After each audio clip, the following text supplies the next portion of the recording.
നമസ്തേ. Tarot healing വിത്ത് കൃഷ്ണബിന്ദു എന്ന ചാനലിലേക്ക് എല്ലാവർക്കും സ്വാഗതം. ഇന്ന് നമ്മൾ നോക്കുന്നത് നിങ്ങൾ മനസ്സിൽ വിചാരിക്കുന്ന വ്യക്തിക്ക് നിങ്ങളോടുള്ള ഒരു മനോഭാവം, അവരുടെ ഒരു കറൻറ്റ് അവസ്ഥ, എനർജി എന്താണെന്നാണ്. ഫസ്റ്റ് തന്നെ ഇതൊരു ജനറൽ റീഡിംഗ് ആണ്. റെസനേറ്റ് ആവുന്നവർ എടുക്കുക, അല്ലാത്തവർ വിട്ട് കളഞ്ഞേക്കുക. അതുപോലെ തന്നെ നിങ്ങൾക്ക് വ്യക്തിപരമായ കാര്യങ്ങൾ അറിയണമെങ്കിൽ നിങ്ങൾക്ക് ഇഷ്ടമുള്ള ഒരു ടാരോ റീഡറിൽ നിന്നും തീർച്ചയായിട്ടും നിങ്ങളൊരു പേഴ്സണൽ റീഡിംഗ് എടുക്കുക. നിങ്ങൾക്ക് നല്ലൊരു ഗൈഡൻസ് ലഭിക്കുന്നതായിരിക്കും. അതുപോലെ എൻ്റെ റീഡിങ്സ് നിങ്ങൾക്ക് ഇഷ്ടമാകുന്നുവെങ്കിൽ, റെസനേറ്റ് ആകുന്നുവെങ്കിൽ തീർച്ചയായിട്ടും എൻ്റെ ചാനൽ സബ്സ്ക്രൈബ് ചെയ്യാൻ മറക്കരുത്. ലൈക്ക് ചെയ്യുകയും നിങ്ങളുടെ വിലയേറിയ അഭിപ്രായങ്ങൾ കമൻറ്റായി രേഖപ്പെടുത്തുകയും ചെയ്യണം. അതുപോലെ നമ്മുടെ എല്ലാ റീഡിങ്സും ടൈംലെസ് ആണ്, ജെൻഡർലെസ് ആണ്. ഏത് സമയത്ത് വേണമെങ്കിലും നിങ്ങൾക്കത് കാണാവുന്നതാണ്. പിന്നെ ടാരോയുടെ ജനറൽ റീഡിങ്സുകൾ എന്ന് പറയുന്നത് എല്ലാം ഒരു മാനിഫെസ്റ്റേഷൻ റീഡിങ്ങുകളാണ് എന്ന് മനസ്സിലാക്കുക. നിങ്ങൾക്ക് എന്തൊക്കെ കാര്യങ്ങളാണോ നിങ്ങളിലേക്ക് അട്രാക്റ്റഡ് ആവേണ്ടത്, ആ കാര്യങ്ങളെല്ലാം നിങ്ങളിലേക്ക് അട്രാക്റ്റഡ് ആവുകയും നിങ്ങളുടെ സബ് കോൺഷ്യസ് മൈൻഡിൽ നിന്ന് അല്ലെങ്കിൽ നിങ്ങളുടെ സോളിൽ നിന്നും എന്തെല്ലാം നെഗറ്റീവായി അല്ലെങ്കിൽ വേണ്ടാത്ത എനർജികൾ എന്തൊക്കെയാണോ നിൽക്കുന്നത് അതിനെയെല്ലാം നിങ്ങളുടെ മൈൻഡിൽ നിന്നും, നിങ്ങളുടെ ആ ഒരു സബ് കോൺഷ്യസ് ആയ മൈൻഡിൽ നിന്നും തീർച്ചയായിട്ടും അത് ഹീലാക്കി കളയാനും വേണ്ടിയിട്ടുള്ളതാണ് ഈ റീഡിങ്സുകൾ എന്ന് പറയുന്നത്. അപ്പോൾ അത് എത്രത്തോളം വിശ്വാസത്തോടും സമർപ്പണ ബോധത്തോടും എത്രത്തോളം പോസിറ്റീവായ എനർജിയോട് കൂടി നിങ്ങൾ കാണുന്നുവോ അത്രത്തോളം നിങ്ങൾക്ക് ഇത് ഫലപ്രദമാകുന്നതായിരിക്കും. കൂടാതെ തന്നെ നമ്മളുടെ ആ ഒരു വിശ്വാസത്തിനനുസരിച്ച് അത്രയും പെട്ടെന്ന് തന്നെ നിങ്ങളിലേക്ക് കാര്യങ്ങൾ കണക്റ്റ് ചെയ്യുന്നതുമായിരിക്കുമെന്ന് മനസ്സിലാക്കുക കേട്ടോ. നമുക്ക് റീഡിങ്സിലേക്ക് കിടക്കാം. ഫസ്റ്റ് തന്നെ വന്നിരിക്കുന്നത് കിങ് ഓഫ് സോഴ്സാണ് വന്നിരിക്കുന്നത്. വളരെയധികം ഒരു ഈഗോയിസ്റ്റിക് ഒരു പേഴ്സൻ്റെ എനർജിയാണ് നമുക്കിവിടെ കാണാൻ പറ്റുന്നത്. അതായത് മറ്റുള്ളവർക്ക് മുമ്പിൽ തോറ്റു തരാൻ മനസ്സില്ലാതെ വളരെയധികം ഒരു ഈഗോയായിട്ട് നിൽക്കുന്ന വ്യക്തി നിങ്ങളുടെ മുന്നിലേക്ക് വരണമെന്ന്, നിങ്ങളെ ഇമോഷണലി ഒന്ന് കണക്റ്റഡ് ആവണമെന്ന് അവർ ആഗ്രഹിക്കുന്നുണ്ടെങ്കിലും അവരുടെ ഈഗോ കാരണം അവർക്കത് തല കുനിച്ച് നൽകുക, തോറ്റു തരിക എന്നത് വളരെയധികം ബുദ്ധിമുട്ട് ആണ് അവരുടെ ആ ഒരു ക്യാരക്ടർ എന്ന് പറയുന്നത്. പക്ഷെ നിങ്ങളെ തന്നെ അവർ നോക്കി നിൽക്കുന്നതായിട്ടാണ് കാണുന്നത്. നിങ്ങളിലേക്കാണ് അവരുടെ പൂർണ്ണമായും ശ്രദ്ധ. പക്ഷേ അവർക്ക് നിങ്ങളിലേക്ക് വരാനോ അത് നിങ്ങളോടൊന്ന് സംസാരിക്കുക എന്നതൊക്കെ അവർക്ക് വളരെയധികം ഒരു തോൽവിയെ ഭയപ്പെടുന്നു. അവർ തോറ്റുപോകുമോ എന്നുള്ളൊരു ഭയത്തോടു കൂടി നിൽക്കുന്ന ഒരു എനർജിയിലാണ് കാണുന്നത്. കാരണം അവരുടെ ചുറ്റുപാടിനെ അവർക്ക് കൺട്രോളിങ് ചെയ്യണം, അവരുടെ ശരികളിലൂടെ മറ്റെല്ലാവരും വരണം എന്നൊക്കെ ഉള്ളൊരു ചിന്തയോടുകൂടി മുന്നോട്ട് പോകുന്ന ഒരു പേഴ്സൻ്റെ എനർജിയാണ് നമുക്ക് കാണാൻ പറ്റുന്നത്. അവർക്ക് വളരെ ഇമോഷൻസ് ഒക്കെ ഉണ്ട്, സ്നേഹമൊക്കെ ഉണ്ട്. പക്ഷെ അത് പ്രകടിപ്പിക്കാൻ അറിയില്ല, അല്ലെങ്കിൽ അവരത് പ്രകടിപ്പിക്കുന്നില്ല. കൺട്രോളിങ് ചെയ്യുന്ന, ഇമോഷൻസിനെ വളരെ ശക്തമായി കൺട്രോളിങ് ചെയ്ത് വെക്കുന്ന, അതുപോലെ തന്നെ ഈഗോ കൂടിയ ഒരു വ്യക്തിയുടെ എനർജിയാണ് വരുന്നത്. അവർക്ക് അവരുടേതായ ശരികളെ മറ്റെല്ലാവരെ കൊണ്ടും ചെയ്യിക്കാനും അവർക്ക് വളരെയധികം ഇൻട്രസ്റ്റിംഗ് ആണ്. എന്നാൽ ഇവരെ കണ്ടു കഴിഞ്ഞാൽ ഏത് വ്യക്തികൾക്കും പെട്ടെന്ന് അട്രാക്റ്റഡ് ആവുകയും ചെയ്യും. അത്രത്തോളം ഫിസിക്കലി മറ്റുള്ളവരെ അട്രാക്റ്റ് ആക്കാൻ പറ്റുന്ന തരത്തിൽ രൂപഭംഗിയുള്ള ഒരു പേഴ്സണാണ് നിങ്ങളുടെ വ്യക്തി എന്നുള്ളതാണ് ഏറ്റവും വലിയൊരു എനർജി നമുക്ക് കാണാൻ പറ്റുന്നത്. മാത്രവുമല്ല സക്സസ് ഇഷ്ടപ്പെടുന്ന വ്യക്തികളാണ്, എപ്പോഴും അച്ചീവ് ചെയ്യുക, എല്ലാവരെക്കാളും ഒരു പടി മുന്നിലേക്ക് ഉയർന്നു പോകാൻ പറ്റണമെന്ന ആഗ്രഹവും അതിനുവേണ്ടി ശ്രമിക്കുകയും ചെയ്യുന്ന വ്യക്തിയാണ് നിങ്ങളുടെ ഈ ഒരു പേഴ്സൺ. വളരെയധികം ഒരു കൺട്രോളിങ് പവർ ഉള്ള വ്യക്തിയും അതുപോലെ ബുദ്ധിപൂർവ്വം അവർക്കൊരു തട്ടുകേടും വരാത്ത വിധം കാര്യങ്ങൾ നീക്കി കൊണ്ടുപോകും. അവർ പല കാര്യങ്ങളും സാധിച്ച് അവരുടെ ജീവിതത്തിൽ എടുക്കുന്നുണ്ടെങ്കിൽ അവർക്കതിനകത്ത് ഒരു നെഗറ്റീവും വരാത്ത വിധം, തട്ടുകേട് വരാത്ത വിധം വളരെ നല്ല രീതിയിൽ കാര്യങ്ങളെ നേടിയെടുക്കുന്ന ഒരു പേഴ്സണെയാണ് നമുക്ക് കാണാൻ പറ്റുന്നത്. എന്താണെങ്കിലും അവർക്ക് ഒരുപാട് പ്രൊട്ടക്ഷൻ ഉണ്ട് കേട്ടോ.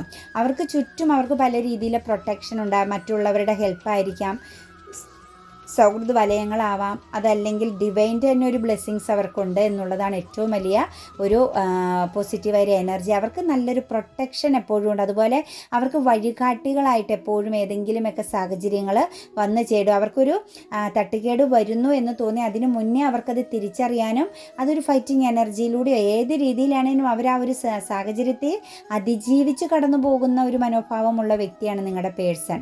മാത്രവുമല്ല അവർക്ക് എപ്പോഴും ആരുടെയെങ്കിലുമൊക്കെ ഒരു സാന്നിധ്യം അവർക്ക് അനുഭവിക്കാൻ പറ്റും. അവർ ഒറ്റപ്പെട്ടു പോകാൻ, ഒരു ഏകാന്തത ഇഷ്ടപ്പെട്ടാലും ഒറ്റയ്ക്ക് മുന്നോട്ട് അച്ചീവ് ചെയ്യണമെന്ന് ആഗ്രഹിച്ചാലും അവർ പോലും അറിയാതെ, അവരാഗ്രഹിക്കാതെ തന്നെ പലരുടെയും പ്രസൻസ് അവരുടെ ലൈഫിലേക്ക് വന്നു ചേരുന്ന ഒരു എനർജിയാണ് നമുക്കിവിടെ കിട്ടുന്ന നിങ്ങളുടെ വ്യക്തി എന്ന് പറയുന്നത് കേട്ടോ. എന്താണെങ്കിലും അവരുടെ ഒരു മനോഭാവം എന്ന് പറയുന്നത് വളരെയധികം ഒരു പെയിൻഫുള്ളായ സിറ്റുവേഷൻസാണ് ഇപ്പോൾ അവർ അതിജീവിക്കുന്നത്. കാരണം അവർ ഒരുപാട് കാര്യങ്ങൾ അവരെ മാനസിക പിരിമുറുക്കത്തിൽ എത്തിക്കുന്നു. ചിലപ്പോൾ ഈ പാസ്റ്റിൽ അവർ ചെയ്ത പല കാര്യങ്ങളും ഇപ്പം അവർക്കൊരു റിഗ്രഷൻ അനുഭവിക്കേണ്ടത്, പശ്ചാത്തപിക്കപ്പെടേണ്ടതായ, അതുപോലെ നിരാശപ്പെടേണ്ടതായ ഒരു സാഹചര്യം വന്നു എന്നാണ് കാണുന്നത്. അവർക്കുണ്ടായിരുന്ന പല പോസിറ്റീവായ സാഹചര്യങ്ങളും അവർക്കിപ്പം നെഗറ്റീവായി നിൽക്കുന്നു. ആ ഒരു സിറ്റുവേഷൻസ്, അവർ പ്രതീക്ഷിക്കാത്ത പല സിറ്റുവേഷൻസും അവർക്കിന്ന് നെഗറ്റീവായി നിൽക്കുന്നു. അവർ ഏറ്റവും കൂടുതൽ ഫോക്കസിങ് ചെയ്ത ഭാഗങ്ങളെല്ലാം വളരെയധികം ഇൻസ്പിറേഷനോടുകൂടി തന്നെ അവർ ചെയ്ത പല കാര്യങ്ങളും അവർക്കിന്ന് നഷ്ടവും നിരാശയും, മാത്രമല്ല അവർ പോലും പ്രതീക്ഷിക്കാത്ത ഒരു വഞ്ചന അവർക്ക് ലഭിച്ചതായിട്ടാണ് കാണുന്നത്. അതവർക്ക് മറ്റൊരു വ്യക്തിയോട് പറയാൻ പോലും സാധിക്കുന്നില്ല, മറ്റൊരാളോടൊന്ന് ഷെയർ ചെയ്യാൻ പോലും പറ്റാത്ത വിധം അവർ ഉൾവലിഞ്ഞ് നിൽക്കുന്നതായിട്ടാണ് കാണുന്നത്. കാരണം അവരെവിടെയോ ചെയ്ത ഒരു പ്രവൃത്തിയുടെ ഫലം അവർക്കിപ്പം വീണ്ടും ആവർത്തിക്കപ്പെട്ടു. എട്ടനെ പൊട്ടൻ ചതിച്ചാൽ പൊട്ടനെ ദൈവം ചതിക്കും എന്നുള്ളൊരു പഴഞ്ചൊല്ല് പോലെ, നമ്മൾ ആരോടെങ്കിലും ഒരു തെറ്റ് ചെയ്തിട്ടുണ്ടെങ്കിൽ നമ്മൾ കാത്തിരിക്കുക, നമ്മൾക്ക് വേണ്ടിയിട്ടുള്ള സമയം വരും എന്നതുപോലെ ഈ ഒരു വ്യക്തിക്ക് ഈ വ്യക്തി ചെയ്ത പ്രവൃത്തിയുടെ ഫലം തന്നെ, അതായത് ഒരു കർമ്മ അനുഭവിച്ച് തീർത്തുകൊണ്ടിരിക്കുക. ഒന്നെങ്കിൽ മുജ്ജന്മ കർമ്മയാവാം, അതല്ലെങ്കിൽ ഇയാൾ പാസ്റ്റിൽ ചെയ്ത പ്രവൃത്തിയുടെ, മറ്റൊരാളുടെ ഉറക്കം കെടുത്തിയതിൻ്റെയും വേദനിപ്പിച്ചതിൻ്റെയും വഞ്ചന, ഇരുട്ട്, പിന്നിൽ നിന്ന് ചതിച്ചതിൻ്റെയും ഫലം അയാൾ ഇപ്പോൾ അനുഭവിക്കുന്നു എന്നാണ് കാണുന്നത്. അദ്ദേഹം വളരെയധികം ഒരു ഉൾവലിഞ്ഞ് നിൽക്കുന്നു. ഒരു വ്യക്തിയോട് പോലും ഷെയർ ചെയ്യാൻ പറ്റാതെ ആ ഒരു സിറ്റുവേഷൻസിനെ ഹോൾഡ് ചെയ്ത്, ആ ഒരു അനുഭവിക്കുന്ന പെയിൻഫുള്ളായ സാഹചര്യത്തെ ഹോൾഡ് ചെയ്യേണ്ടതായിട്ട് വരുന്നു എന്നാണ് കാണുന്നത്. രക്ഷപ്പെടാനൊക്കെ മാർഗങ്ങളുണ്ട്, വേണമെങ്കിൽ ആ ഒരു സിറ്റുവേഷൻസിനെ അതിജീവിക്കാം.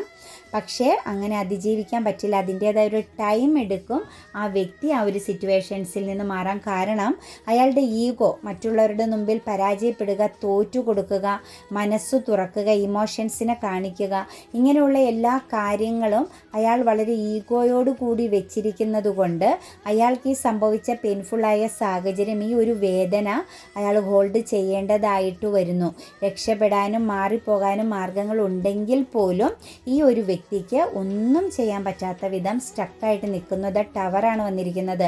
പൂർണ്ണമായും തകർച്ചയിലേക്ക് വീണുപോയി, അതായത് ഒരു ദൈവകോപം അനുഭവിക്കുന്നു എന്ന് തന്നെ പറയാം ഇപ്പോഴത്തെ ആ വ്യക്തിയുടെ ഒരു സിറ്റുവേഷൻസ്.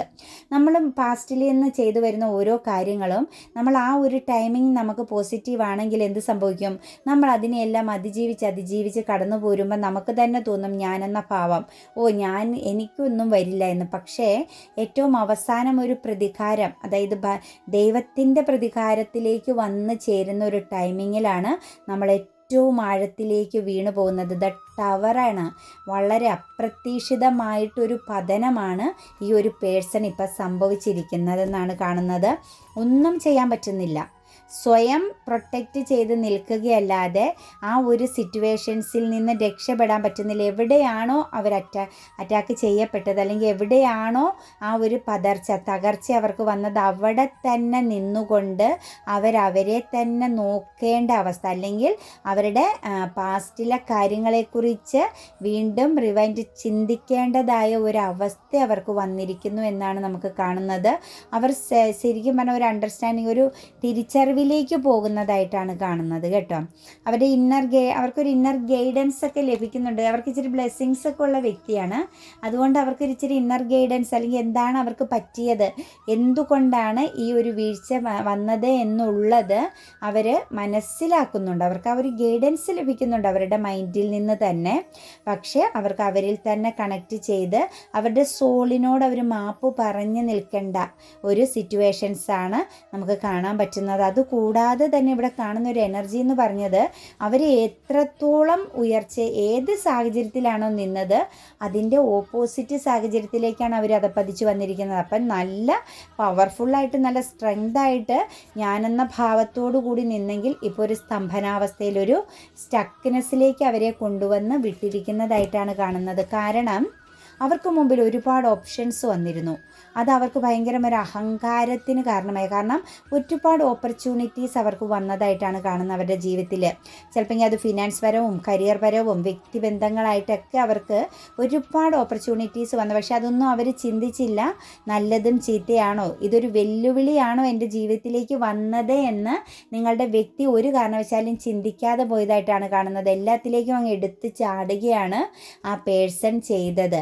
അതിൽ നല്ലതേത് ചീത്തയേത്, ഇത് എനിക്ക് അനുയോജ്യമാണോ എന്നൊന്നും ആ വ്യക്തി ചിന്തിക്കാതെ ലഭിച്ച എല്ലാ ഓപ്പർച്യൂണിറ്റീസും ഉപയോഗിച്ചു എന്നാണ് കാണുന്നത്.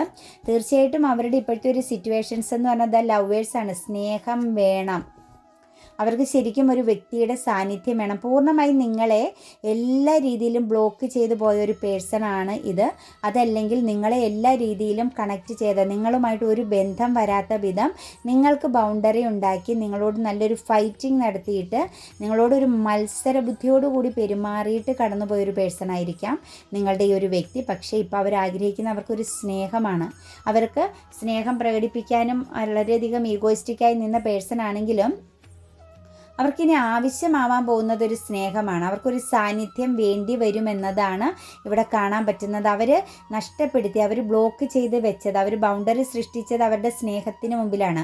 ഇമോഷൻസിനെ കീഴടക്കാൻ അവർ തയ്യാറല്ലായിരുന്നു. അവർ ഇമോഷൻസിനെ യാതൊരു വാല്യൂം കൽപ്പിച്ചിരുന്നില്ലാത്തൊരു പേഴ്സൺ ആയതുകൊണ്ട് അവർക്കിനി വേണ്ടത് ഇമോഷൻസാണ് എന്നാണ് കാണുന്നത്. ഒരു വ്യക്തിയുടെ സാന്നിധ്യം, സ്നേഹം അവർ അധികമായിട്ട് വളരെയധികം ആഹ്ലാദത്തിന്, വളരെയധികം ഒരു ആത്മാർത്ഥതയോടുകൂടി വളരെയധികം അവർ ആഗ്രഹിക്കുമെന്നാണ് നമുക്കിവിടെ കാണാൻ പറ്റുന്നത്.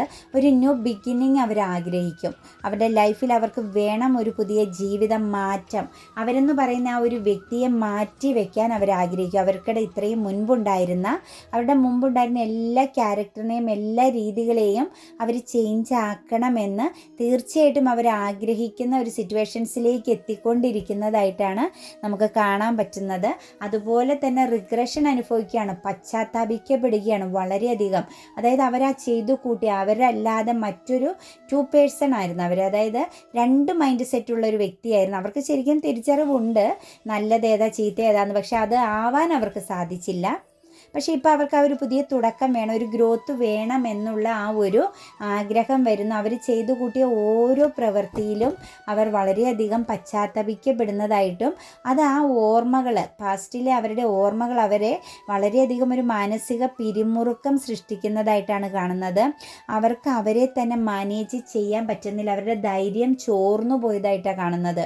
അവർക്ക് ഭയം നിഴലിക്കുന്ന അവരുടെ ലൈഫിൽ അവർക്കൊന്നും ചെയ്യാൻ പറ്റാത്ത വിധം അവർ വളരെയധികം ഒരു മാനസിക പിരിമുറുക്കം, ആൻസൈറ്റി അവർ അനുഭവിക്കുന്നു. ഉത്കണ്ഠയാണ് അവർക്ക്, നാളെയെക്കുറിച്ച് ഓർത്തിട്ട് അവർക്ക് ഉത്കണ്ഠയാണ്. ഒരുപാട് സ്കിൽസുള്ള സക്സസ്ഫുൾ ആവേണ്ട ഒരു പേഴ്സണാണ്. പെട്ടെന്ന് തന്നെ ഈ പല സാഹചര്യങ്ങൾ കൊണ്ടും ഈ ഒരു തകർച്ച, അതായത് ദൈവത്തിൻ്റെ കോപമാണ് അവരെ ഈ ഒരു സിറ്റുവേഷൻസിലേക്ക് എത്തിച്ചിരിക്കുന്നത്. അപ്പോൾ അത്രത്തോളം അവർ ദൈവത്തെ മറന്നോ അല്ലെങ്കിൽ അവരുടെ ഈഗോയ്ക്ക് പ്രാധാന്യം കൊടുത്തതാണ് ഈ ഒരു സിറ്റുവേഷൻസിൽ, ഈ ഒരു മനോഭാവത്തിലേക്ക് അവർ വന്ന് ചേരാനുണ്ടായ കാരണം. നൈറ്റ് ഓഫ് പെൻറ്റിക്കിൾസ് ആണ്. അവർ പതുക്കെ ആ ഒരു സിറ്റുവേഷൻസിനെ മറികടക്കാൻ ശ്രമിക്കുന്നു. അവരുടെ ആ ഒരു നെഗറ്റീവായ എനർജികളെ എല്ലാം അവർ മറികടക്കാൻ ശ്രമിക്കുന്നു. കുടുംബം, ഫാമിലി ബന്ധങ്ങൾക്കൊക്കെ അവരിപ്പോൾ പ്രാധാന്യം കൊടുക്കുന്നു. അല്ലെങ്കിൽ ആ ഒരു സിറ്റുവേഷൻസിലേക്ക് അവർ ശ്രദ്ധ കൊടുക്കുന്നതായിട്ടാണ് കാണുന്നത്. ചെറിയ ഭയമൊക്കെ അവർക്കുണ്ട്.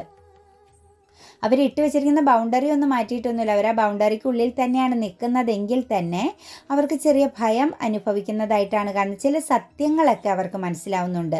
ചില സാഹചര്യങ്ങൾ അവരുടെ ജീവിതത്തിൽ നിന്നും അവർ മാറ്റി നിർത്തിയത് ഏറ്റവും പ്രഷ്യസായ ഒന്നാണ് എന്നുള്ള ഒരു തിരിച്ചറിവും അവർക്ക് വരാൻ തുടങ്ങിയിട്ടുണ്ട്. ക്യൂൻ ഓഫ് സോർഡ്സ് ആണ്. പക്ഷേ അവർക്ക് വളരെയധികം ആ ഒരു ഈഗോ, പവർഫുള്ളായ ഒരു ഈഗോ ഇപ്പോഴും അവരുടെ ഉള്ളിൽ ജയിക്കണം എന്നുള്ളൊരു ആഗ്രഹത്തിനെയും പിടിച്ചടക്കണം എന്നുള്ള ആഗ്രഹത്തെയും ഫൈറ്റിംഗ് ചെയ്യണമെന്നുള്ളൊരു ആഗ്രഹവും വിട്ടുപോയിട്ടില്ല എന്നുള്ളതാണ് ഏറ്റവും വലിയൊരു പ്രത്യേകത കേട്ടോ. അവർക്ക് അവരുടെ ചുറ്റുമുള്ളവർ അവരോട് ഫൈറ്റിങ്ങിന് വന്നാൽ അത് തിരിച്ച് ഫൈറ്റിംഗ് ചെയ്യാനുള്ള എനർജി തന്നെയാണ് ഈ പേഴ്സൺ നിൽക്കുന്നത്. അപ്പോൾ ഈ ഇമോഷൻസിനെ അവരിതുവരെ കണക്റ്റ് ചെയ്യാൻ ശ്രമിക്കുന്നില്ല. അവർക്ക് ഇമോഷൻസ് വേണം, അവർ ചെയ്ത ബൗണ്ടറിയൊക്കെ എടുത്ത് മാറ്റേണ്ടി വരും. പക്ഷേ എന്നാലും വീണ്ടും അവർ ഇമോഷൻസിനെ കണക്റ്റ് ചെയ്യാതിരിക്കാൻ ശ്രമിക്കുന്നുണ്ട്. പക്ഷേ അവർ മനസ്സുകൊണ്ട് ചിന്തിക്കുന്നുണ്ട് പാസ്റ്റിലേക്ക് തന്നെ തിരിച്ചു പോകാം. ഏറ്റവും നല്ലത് എൻ്റെ പാസ്റ്റ് ലൈഫ് കണക്ഷൻസ് ആയിരുന്നു, അല്ലെങ്കിൽ എൻ്റെ ആ ഒരു ജീവിതമായിരുന്നു ഏറ്റവും പ്രാധാന്യമുള്ളതെന്ന് അവർ മനസ്സിലാക്കുന്നുണ്ട്. അവർ ആ ഒരു തേർഡ് പാർട്ടി സിറ്റുവേഷൻസിലേക്ക്, അതല്ലെങ്കിൽ മറ്റൊരു സാഹചര്യത്തിലേക്ക് മുഖം തിരിച്ചത്, നിങ്ങളിൽ നിന്നും മുഖം തിരിച്ചത് അവർ വ്യക്തമായും മനസ്സിലാക്കുന്നു. അതിനകത്ത് അവർ വളരെ നിരാശ അനുഭവിക്കുന്നുണ്ട്. അവർക്ക് എന്തോ ഒരു ശാപം, ഏതോ ഒരു രീതിയിൽ അവർക്ക് എന്തോ ഒരു നെഗറ്റീവ് സിറ്റുവേഷൻസ് വന്നു വീണു, അവർ ചെയ്ത പ്രവൃത്തിയുടെ ഫലം അവർ അനുഭവിക്കുന്നു എന്ന ആ ഒരു തിരിച്ചറിവ് അവർക്ക് ഉണ്ടാകുന്നുണ്ട്. ശരിക്കും പറഞ്ഞാൽ ഇപ്പോൾ അവർ ഒറ്റയ്ക്കാണ് കേട്ടോ. അവർക്ക് ഒരു സിറ്റുവേഷൻസോ ഒന്നുമില്ല. അവർ ഏകാന്തത, അതായത് ഒറ്റപ്പെടൽ അനുഭവിക്കുന്നു. അവർ ചിന്തിച്ച എല്ലാ കാര്യങ്ങളും അവർക്ക് എൻഡിങ് ആയിപ്പോയി, ഡെത്തായി പോയതായിട്ടാണ് കാണുന്നത്. അവരൊരു റീബർത്തിന് വേണ്ടി കാത്തിരിക്കുന്നു എന്നാണ് നമുക്കിവിടെ കിട്ടുന്ന എനർജി കേട്ടോ. നിങ്ങളിലേക്ക് തിരിച്ചു വരണം, നിങ്ങളും ഒത്തൊരു റീബർത്ത് വേണം എന്നവർ ആഗ്രഹിക്കുന്നു. പക്ഷേ നെഗറ്റീവ് തോട്ട്സാണ്, ഭയത്തെയാണ് കാണിക്കുന്നത്. എന്തായിരിക്കും, എങ്ങനെയായിരിക്കും പ്രതികരണം എന്നുള്ള ആ ഒരു മനോഭാവം അവരെ വളരെയധികം ഉറക്കം കെടുത്തുന്നതായിട്ടും അവരെ സ്റ്റക്കാക്കി നിർത്തിയിരിക്കുകയാണ്.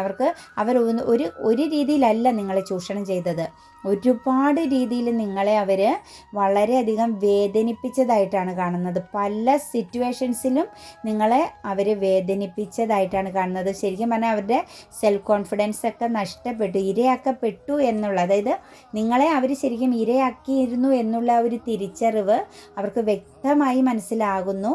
അതിനെല്ലാം കാരണം അവർ മനസ്സിലാക്കുന്നത് ആവശ്യമില്ലാത്ത ഓപ്പർച്യൂണിറ്റീസ്, ഒരുപാട് സാഹചര്യങ്ങൾ അവരുടെ മുമ്പിൽ വന്നപ്പോൾ ഇമോഷണലി പല വ്യക്തികളുടെയും കടന്നു കയറ്റം അവരെ നിങ്ങളിൽ നിന്നും അകറ്റി എന്ന ആ ഒരു ബോധ്യം അവർക്കിപ്പോൾ വ്യക്തമായിട്ട് കിട്ടുന്നുണ്ട് കേട്ടോ. അവർ ഫ്യൂച്ചറിലേക്കൊക്കെ വലിയ പ്ലാനിങ് ഒക്കെ വെച്ച് വലിയ പ്രോഗ്രസ് ഒക്കെ നേടാൻ പറ്റുമെന്നൊക്കെ വളരെയധികം ചിന്തിച്ച പേഴ്സണാണ്. പക്ഷേ ഇപ്പോൾ അവർ വളരെയധികം റിഗ്രഷൻ അനുഭവിക്കുന്നു. എന്ത് ചെയ്യണം, നിങ്ങളെന്ന വ്യക്തിയിലേക്ക് തന്നെയാണ് അവരുടെ ആ ഒരു കറക്റ്റായ ദിശ വന്ന് നിൽക്കുന്നത്. പക്ഷേ ഭയപ്പെടുന്നു എന്നാണ് കാണുന്നത് കേട്ടോ. അവർക്ക് ഏതൊക്കെയോ സാഹചര്യങ്ങളെ അവർ ഭയപ്പെടുന്നുണ്ട്. നിങ്ങളിലേക്ക് വരാൻ അവർക്ക് ശരിക്കും വളരെ ശക്തമായ ഭയമുണ്ട്.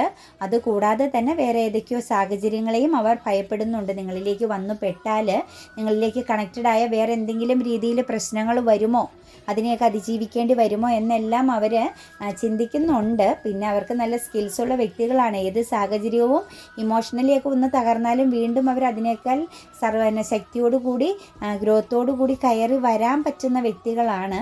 അതുകൊണ്ട് അവർക്ക് കുറച്ചൊക്കെ ഒരു ചിന്തയുണ്ട്, എനിക്ക് മാറ്റം വരും, എനിക്ക് നേടാൻ പറ്റും, അതല്ലെങ്കിൽ ഞാൻ മുന്നോട്ടേക്ക് പോകും, സക്സസ് ആവുമെന്നൊക്കെ അവർ ചിന്തിക്കുന്നുണ്ട്. ഒരു കൺട്രോളിങ് പവറൊക്കെ ഉണ്ട്. ഒരു ലക്ഷ്യബോധത്തോടു കൂടിയാണ് അവരിപ്പം നിൽക്കുന്നത്. അവർക്ക് വിജയിക്കണം, ഒരു സ്വപ്നം കാണുന്നു എന്നാണ് കാണുന്നത് കേട്ടോ. ചില കാര്യങ്ങളെയൊക്കെ അവർ തിരിച്ചറിയുന്നു, ചില സിറ്റുവേഷൻസിനെയൊക്കെ അവർ ആഗ്രഹിക്കുന്നു. കുറച്ചൊന്ന് ഹാർഡ് വർക്ക് ചെയ്യേണ്ടി വന്നാലും എനിക്ക് ഈ സാഹചര്യങ്ങളെല്ലാം അതിജീവിക്കാൻ പറ്റും, എനിക്ക് നേടാൻ പറ്റുമെന്ന ഒരു ആത്മവിശ്വാസം നിങ്ങളുടെ പേഴ്സണ് നല്ലതുപോലെയുണ്ട്. നമുക്ക് മാലാഖമാർ നൽകിയിരിക്കുന്ന ബി അസേർട്ടീവ് എന്നാണ് പറയുന്നത് കേട്ടോ. നിങ്ങളോടുള്ള മെസ്സേജാണ് ഉറച്ചു നിൽക്കുക എന്നാണ് പറയുന്നത്. നിങ്ങൾ എന്ത് സാഹചര്യമാണോ നിങ്ങളുടെ മനസ്സിൽ വന്നിരിക്കുന്നത് അത് ധൈര്യത്തോടും ആത്മവിശ്വാസത്തോടും കൂടി അത് പൂർത്തീകരിക്കാൻ വേണ്ടിയിട്ട് ഉറച്ച മനസ്സോടുകൂടി നിങ്ങൾ നിൽക്കുക. ബി അസേർട്ടീവ്, ഉറച്ചു നിൽക്കുക എന്നാണ് പറയുന്നത്. അപ്പോൾ എന്ത് സംഭവിക്കും? ബി ഹാപ്പി ചേഞ്ചിങ്, വലിയ സന്തോഷകരമായ മാറ്റങ്ങൾ നിങ്ങളുടെ ജീവിതത്തിലേക്ക് വരും. നിങ്ങൾ പോലും പ്രതീക്ഷിക്കാത്ത വളരെ പോസിറ്റീവായ പല സാഹചര്യങ്ങളും നിങ്ങളെ തേടിയെത്തും. പുതിയ ചില ബന്ധങ്ങൾ, കരിയർ, അങ്ങനെ ഒരുപാട് കാര്യങ്ങൾ നിങ്ങളുടെ ലൈഫിലേക്ക് വന്നു ചേരും. പുതിയതായ പലതും, വീടൊക്കെ സ്വപ്നം കാണുന്നുണ്ടെങ്കിൽ നിങ്ങൾക്ക് തീർച്ചയായിട്ടും അതെല്ലാം നിങ്ങളുടെ ലൈഫിലേക്ക് വരുമെന്നാണ് കാണുന്നത്. അപ്പോൾ ഉറച്ച തീരുമാനത്തോടു കൂടി നിങ്ങൾ നിൽക്കുക. എന്നാൽ നിങ്ങൾക്ക് വലിയൊരു ചേഞ്ചിങ് ലൈഫിലേക്ക് വരും. ദ സിറ്റുവേഷൻസ് വിൽ ഇംപ്രൂവ് എന്നാണ് പറയുന്നത്. സാഹചര്യം മെച്ചപ്പെടും. എപ്പോഴും എല്ലാവരും ഒരുപോലെ ആയിരിക്കില്ല. നിങ്ങളുടെ സാഹചര്യവും മാറും. നിങ്ങൾക്കും ഉണ്ടാകും നല്ലൊരു ദിവസം. കഠിനാധ്വാനത്തിൻ്റെ ഫലം നിങ്ങൾക്ക് എന്തായാലും യൂണിവേഴ്സ് ഇന്നല്ലെങ്കിൽ നാളെ നൽകിയിരിക്കും. അത് 100% ഉറപ്പാണ്. നമ്മളാരെയും ശപിക്കാനോ നമ്മളാരെയും വേദനിപ്പിക്കാനോ പോയിട്ടില്ലെങ്കിൽ തീർച്ചയായിട്ടും നിങ്ങൾ കാത്തിരിക്കുന്ന ആ ഒരു ദിവസം നിങ്ങളിലേക്ക് വന്നു ചേരുമെന്നത് നിങ്ങൾ ഉറച്ച വിശ്വാസത്തോടു കൂടി സമർപ്പണ ബോധത്തോടും കൂടി വിശ്വസിച്ചു കൊള്ളുക. നിങ്ങളുടെ കർമ്മകളെല്ലാം അവസാനിക്കും. നിങ്ങൾ നിങ്ങളുടെ പേഴ്സൺ ചെയ്തിരുന്ന ചില ബാഡ് കർമ്മകളുടെയൊക്കെ ഒരു എൻഡിങ്ങിലാണ് അവരിപ്പം നിൽക്കുന്നത്. അതുകൊണ്ട് അവർക്കൊരു പ്രത്യേകത എന്ന് പറയുന്നത് ചില കാര്യങ്ങൾ, ശരി തെറ്റുകളെക്കുറിച്ചൊരു തിരിച്ചറിവ് അവർക്ക് വരുന്നുണ്ട്. ആ ഒരു തിരിച്ചറിവ് അവരെ നല്ലൊരു വ്യക്തിയാക്കി തീർക്കാൻ പോകുന്നു. അവർക്ക് നല്ലൊരു ലൈഫ് വരുന്നു. ഇമോഷൻസിനൊക്കെ അവരൊരു പ്രാധാന്യം കൽപ്പിക്കുന്ന ഒരു സാഹചര്യത്തിലേക്ക് അവരുടെ ലൈഫ് വന്നു ചേരുമെന്നാണ് നമുക്ക് യൂണിവേഴ്സ് കാണിച്ചു തരുന്നത്. അപ്പോൾ എൻ്റെ റീഡിങ്സ് നിങ്ങൾക്ക് ഇഷ്ടമാവുകയാണെങ്കിൽ എൻ്റെ ചാനൽ സബ്സ്ക്രൈബ് ചെയ്യാൻ മറക്കരുത്. ലൈക്ക് ചെയ്യുകയും നിങ്ങളുടെ വിലയേറിയ അഭിപ്രായങ്ങൾ കമൻറ്റായി രേഖപ്പെടുത്തുകയും ചെയ്യണം. എല്ലാവർക്കും നല്ലത് വരട്ടെ എന്ന് ആഗ്രഹിച്ചുകൊണ്ട് പ്രാർത്ഥിച്ചുകൊണ്ട് ഗോഡ് ബ്ലെസ് യു.